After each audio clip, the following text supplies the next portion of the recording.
హైదరాబాద్లో అమ్మవారికి కోటి కుంకుమార్చన కార్యక్రమాన్ని ఘనంగా నిర్వహించారు పండితులు. శ్రీ విద్యాదశకోటి మహాకుంకుమార్చనకు శ్రీనగర్ కాలనీలోని సత్యసాయి నిగం పక్కన ఉన్న శ్రీ వెంకటేశ్వర స్వామి ఆలయ ప్రాంగణంలోని కళ్యాణ మండపం వేదికైంది. శ్రీ శ్రీ శ్రీ స్వామి అభిషేక్ బ్రహ్మచారీజీ ఆధ్వర్యంలో ఈ క్రతువును నిర్వహించారు. దేశవ్యాప్తంగా అన్ని రాష్ట్రాలలో ఈ పవిత్ర కుంకుమార్చన కార్యక్రమాన్ని అంగరంగ వైభవంగా నిర్వహించారు. ఇప్పటికే 900కు పైగా ప్రాంతాలలో ఈ కోటి మహాకుంకుమార్చన కార్యక్రమాన్ని నిర్వహించినట్లు నిర్వాహకులు తెలిపారు. ఈ మహాయజ్ఞంలో మహిళలు వందల సంఖ్యలో హాజరై అమ్మవారి ఆశీర్వాదాన్ని పొందారు. ఆగస్టు 23 శ్రావణ శనివారం అమావాస్య తిథి నుంచి ప్రారంభమైన ఈ కార్యక్రమం ఆగస్టు 25 భాద్రపద శుద్ధ విదియ వరకు 3 రోజుల పాటు అద్భుతంగా సాగింది. ఈ వేడుకలో ప్రముఖ ఆధ్యాత్మికవేత్త డాక్టర్ అనంతలక్ష్మి గారు పాల్గొన్నారు. లోకం సుభిక్షంగా సుఖశాంతులతో ఉండాలని కోరుకున్నారు.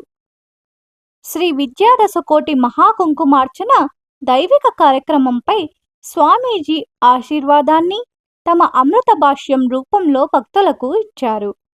శ్రీ మాత్రే నమః. कुमकुमर्चना महायज्ञ, कुमकुमर्चना महायज्ञ जो माँ ललिता के प्रसन्नार्थ होता है। माँ ललिता जब प्रसन्न होती है तो भंडासुर का वध करती है और लोक रंजन लोक कल्याण करती है। अनंत लक्ष्मी जी जब पाठ कर रही थी तो भगवती का एक नाम आता है धन्य धान्य विवर्धिनी। भगवती का नाम धन और धान्य को भरने वाला है, तो उनका नाम है जो गुण के आधार पर भगवती का नाम परिलक्षित होता है, चाहे भक्त उनको उस नाम से पुकारते हैं।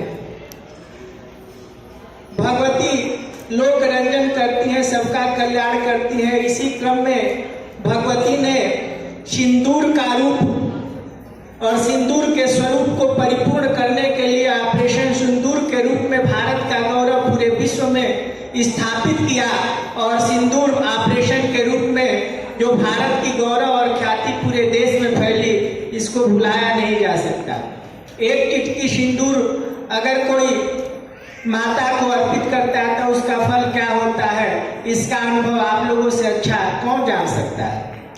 तो हम लोग देश राष्ट्र समाज के प्रगति हेतु उत्थान हेतु निरंतर माँ ललिता के शरण में जाके माँ ललिता की जय हो, माँ ललिता की जय हो करते रहते हैं। इस क्रम में हम लोग 26 स्थानों पर कुमकुम अर्चना महायज्ञ कर चुके हैं। 27वां स्थान भाग्यनगर है। ఇలాంటి అరుదైన ఆధ్యాత్మిక కార్యక్రమం హైదరాబాద్లో జరగడం తమ అదృష్టంగా భావించారు సుహాసినీలు. ఇలాంటి కార్యక్రమాలు మరెన్నో జరపాలని కోరుకున్నారు.